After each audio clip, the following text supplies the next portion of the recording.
GST வரி குறைப்பு, இதனால் ஒவ்வொரு குடிமகனுக்கும் 50 ரூபாயிலிருந்து 100 ரூபா வரைக்கும் ஒரு நாள் மிச்சமாகும்டா, போங்கடா, நல்லா இருக்கடா, புள்ள குட்டிலாம் படிக்க வைங்கடா அப்படின்ற மாதிரி ரொம்ப பயங்கரமாக அந்த ஜிஎஸ்டி குறைப்பு வந்து பயங்கரமாக க்ளோரிஃபை பண்ணி பேசிகிட்டு இருக்காங்க.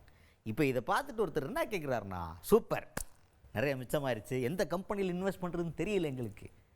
அதே மாதிரி நீங்கள் கலெக்ட் பண்ண அந்த ஜிஎஸ்டி இருக்குல்ல, அதை பற்றியும் கொஞ்சம் பேசுகிறது, எவ்வளோ கல்லா கட்டினீங்க சென்ட்ரல் கவர்மெண்ட் இது மூலமாக அப்படிங்கிறதையும் சொல்லுங்கள், நல்லா இருக்கும்ல கேட்குறதுக்கு அப்படின்ற மாதிரி பேசியிருக்கார். பேசினது யார்? சட்டமன்ற சபாநாயகர் ஐயா அப்பாவு அவர்கள். அவர் தான்.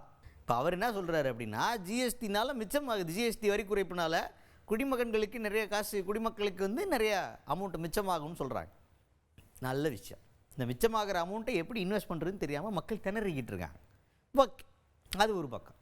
இன்னொரு பக்கம், இப்போ ஜிஎஸ்டியே எத்தனை வருஷமாக போட்டிங்க? 7-8 வருஷமாக போட்டு கலெக்ஷன் போட்டுக்கிட்டு இருக்கீங்களா?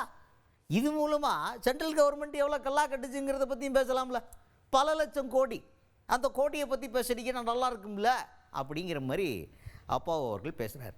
இப்போ எல்லாருமே எங்கே போகிறாங்க அப்படின்னா, அந்த ஜிஎஸ்டி வரி குறைப்பை க்ளோரிஃபை பண்ணாத, பெருமையாக கொண்டாடாத, நீ வருத்தப்பட்டு மக்கள்கிட்ட மன்னிப்பு கேட்கணும். ஏன்னா நீ பண்ணது தப்பு, நீ அதிக வரியை போட்டு மக்கள் மீது வரிச்சுமையை திணிச்ச.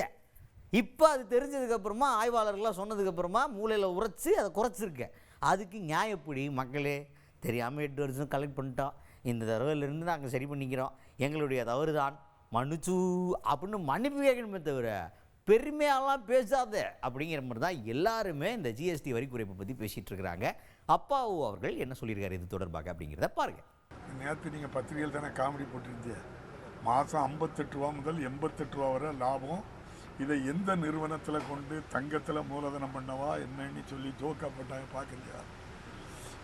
இப்போ இதில் லாபம்னா அப்போ 8 வருஷத்தில் 20 லட்சம் கோடி ரூபா யாருக்கு லாபம்? அதையும் கேளுங்க.